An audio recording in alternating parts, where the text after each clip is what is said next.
শিৱসাগৰ জিলা পৰিবহণ বিষয়া কাৰ্যালয়ৰ উদ্যোগত শিৱসাগৰত ৰাষ্ট্ৰীয় পথ সুৰক্ষা মাহ পালন কৰা হৈছে আৰু ৰাষ্ট্ৰীয় পথ সুৰক্ষা মাহৰ লগত সংগতি ৰাখি আজি শিৱসাগৰ চহৰত বাইক ৰেলী উলিওৱা হৈছে যাতে দুৰ্ঘটনা হ্ৰাস হয়, দুৰ্ঘটনা ৰোধ কৰিব পৰা যায়।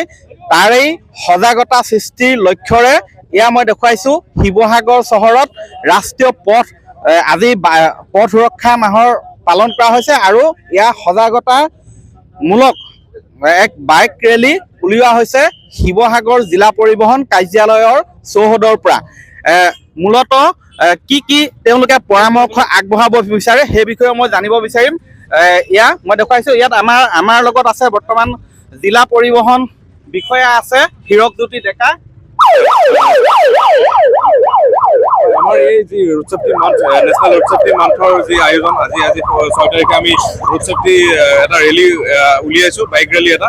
সকলোকে আহ্বান জনাম যে ৰোড সেফটি মান্থৰ যিটো আমাৰ উদ্দেশ্য, সকলো ৰুলছ ৰেগুলেশ্যন আমি যাতে মানি চলোঁ আৰু তাৰ উদ্দেশ্যে আমি এই গোটেইটো ৰেলীটো আমি আয়োজন কৰিছোঁ।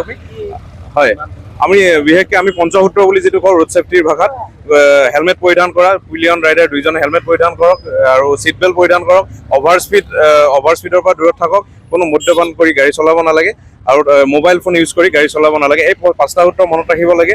আমি সেইখিনি যাতে আমি পালন কৰি আমি এক্সিডেণ্ট কিছু পৰিমাণে শিৱসাগৰত হ্ৰাস কৰিব পাৰোঁ আৰু আগন্তুক বৰ্ষতো আমি এক্সিডেণ্ট ফ্ৰী এটা শিৱসাগৰ আমি গঢ়ি তুলিব পাৰোঁ, এইটোৱে মানুহক আহ্বান জনাইছোঁ। হয়, ডাফকলিৰ কাৰণে আমি সকলোকে আহ্বান জনাইছোঁ যে ৰাতিপুৱাৰ ভাগত পৰাপক্ষত পাৰিলে আমি ট্ৰেভেলটো অকণমান আমি এভইড কৰিব লাগে আৰু সাৱধান অৱলম্বন কৰিব লাগে।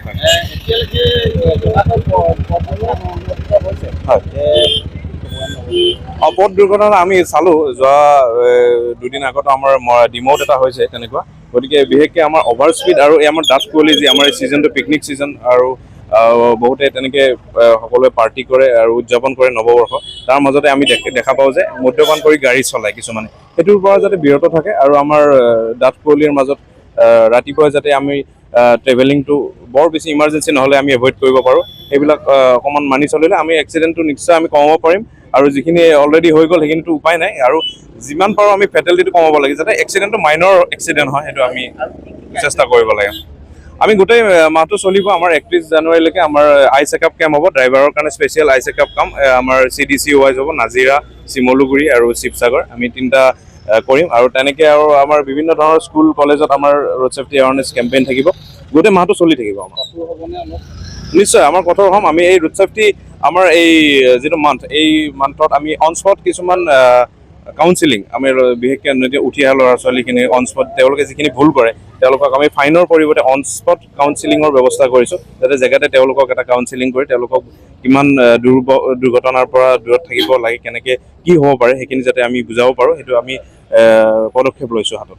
হয়, এনেধৰণে আজি ৰাষ্ট্ৰীয় পথ সুৰক্ষা মাহৰ লগত সংগতি ৰাখি পথ দুৰ্ঘটনা ৰোধ কৰিবলৈ কেতবোৰ আহ্বান জনাই এক সজাগতামূলক বাইক ৰেলী উলিওৱা হৈছে শিৱসাগৰৰ জিলা পৰিবহণ কাৰ্যালয়ৰ চৌহদৰ পৰা। শিৱসাগৰ চহৰখনৰ মাজমজিয়াত অলিয়ে গলিয়ে এই বাইক ৰেলী উলিয়াই ৰাইজৰ মাজত সজাগতা সৃষ্টি কৰিবলৈ প্ৰয়াস কৰিছে জিলা পৰিবহণ বিষয়া কাৰ্যালয়ে।